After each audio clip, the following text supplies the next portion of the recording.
ಎಲ್ಲರಿಗೂ ನಮಸ್ಕಾರ. ಶುಭ ಜ್ಯೋತಿಷ್ಯ ಯೂಟ್ಯೂಬ್ ಚಾನಲ್ಗೆ ಸ್ವಾಗತ.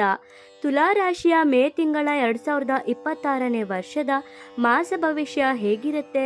ಈ ತುಲಾ ರಾಶಿಯವರಿಗೆ ಮೇ ತಿಂಗಳಲ್ಲಿ ಒಂದು ದೊಡ್ಡ ತಿರುವು ಅನ್ನೋದನ್ನು ಈ ತಿಂಗಳಲ್ಲಿ ಈ ರಾಶಿಯವರು ಕಾಣಬಹುದಾಗಿದೆ.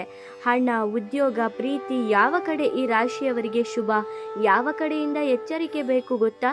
ಈ ವಿಡಿಯೋನ ಕೊನೆವರೆಗೂ ನೋಡಿ. ನಿಮ್ಮ ಭವಿಷ್ಯ ಇಲ್ಲೂ ಕೂಡ ಬದಲಾಗಬಹುದು.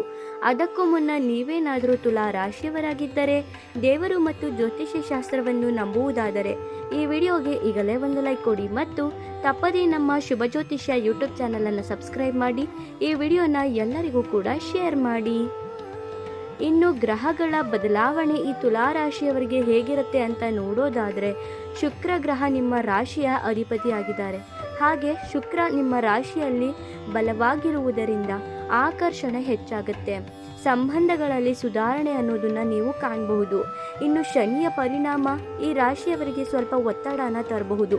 ಕೆಲಸದಲ್ಲಿ ಹೊಣೆಗಾರಿಕೆ ಅನ್ನೋದು ಹೆಚ್ಚಳವಾಗಿರುತ್ತೆ. ಇನ್ನು ಗುರುವಿನ ಅನುಗ್ರಹ ಕೂಡ ಈ ರಾಶಿಯವರಿಗೆ ಇರುತ್ತೆ. ಹಣ ಮತ್ತು ಅವಕಾಶಗಳಲ್ಲಿ ಬೆಳವಣಿಗೆ ಅನ್ನೋದನ್ನು ಈ ರಾಶಿಯವರು ನೋಡಬಹುದಾಗಿದೆ. ಇನ್ನು ಈ ರಾಶಿಯವರಿಗೆ ಹಣಕಾಸಿನ ಬಗ್ಗೆ ನೋಡೋದಾದರೆ, ಮೇ ತಿಂಗಳು ತುಲಾ ರಾಶಿಯವರಿಗೆ ಹಣದ ವಿಷಯದಲ್ಲಿ ಮಿಶ್ರ ಫಲಿತಾಂಶದ ಫಲ ಅನ್ನೋದು ಇದೆ. ಹಣ ಬರೋ ಅವಕಾಶಗಳು ಹೆಚ್ಚಾಗಿರುತ್ತೆ.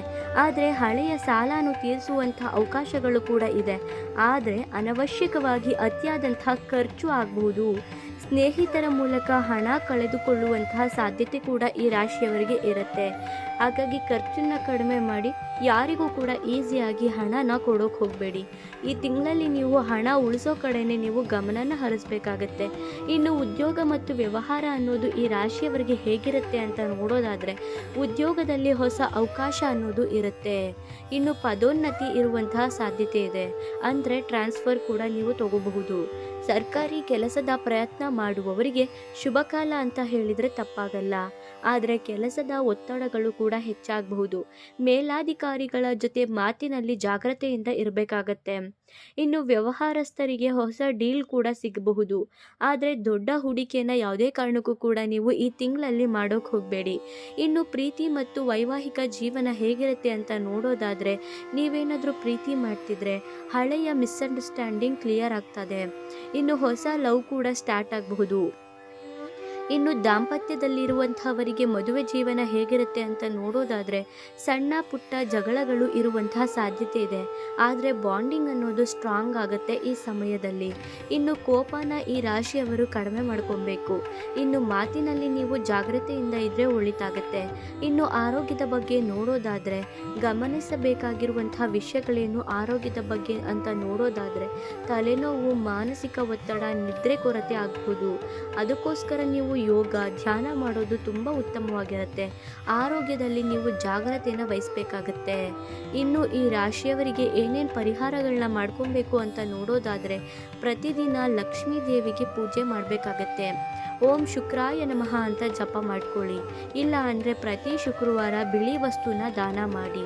ಇನ್ನು ದೇವಸ್ಥಾನಕ್ಕೆ ಭೇಟಿ ನೀಡಿದ್ರೆ ನಿಮ್ಮ ಭಾಗ್ಯದ ಶಕ್ತಿ ಅನ್ನೋದು ಕೂಡ ಹೆಚ್ಚಾಗುತ್ತೆ. ಒಟ್ಟಾರೆಯಾಗಿ ಹೇಳೋದಾದರೆ, ಈ ತುಲಾ ರಾಶಿಯವರಿಗೆ ಮೇ 2026ನೇ ವರ್ಷದಲ್ಲಿ ಒಂದು ಮಿಶ್ರ ಫಲಿತಾಂಶ ಇದೆ ಅಂತಾನೆ ಹೇಳ್ಬೋದು. ಆದರೆ ಬೆಳವಣಿಗೆ ಕೂಡ ಇರುವಂತಹ ತಿಂಗಳು ಅಂತ ಹೇಳಿದರೆ ತಪ್ಪಾಗಲ್ಲ. ಸ್ವಲ್ಪ ಎಚ್ಚರಿಕೆ ಇಟ್ಟರೆ ದೊಡ್ಡ ಯಶಸ್ಸು ಅನ್ನೋದು ನಿಮ್ಮದೇ ಆಗಿರುತ್ತೆ.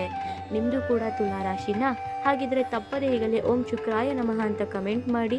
ಮುಂದಿನ ಇಂತಹ ಭವಿಷ್ಯದ ವಿಡಿಯೋಗಾಗಿ ತಪ್ಪದೇ ನಮ್ಮ ಚಾನಲನ್ನು ಸಬ್ಸ್ಕ್ರೈಬ್ ಮಾಡಿ. ಈ ವಿಡಿಯೋನ ಎಲ್ಲರಿಗೂ ಕೂಡ ಶೇರ್ ಮಾಡಿ. ಧನ್ಯವಾದಗಳು.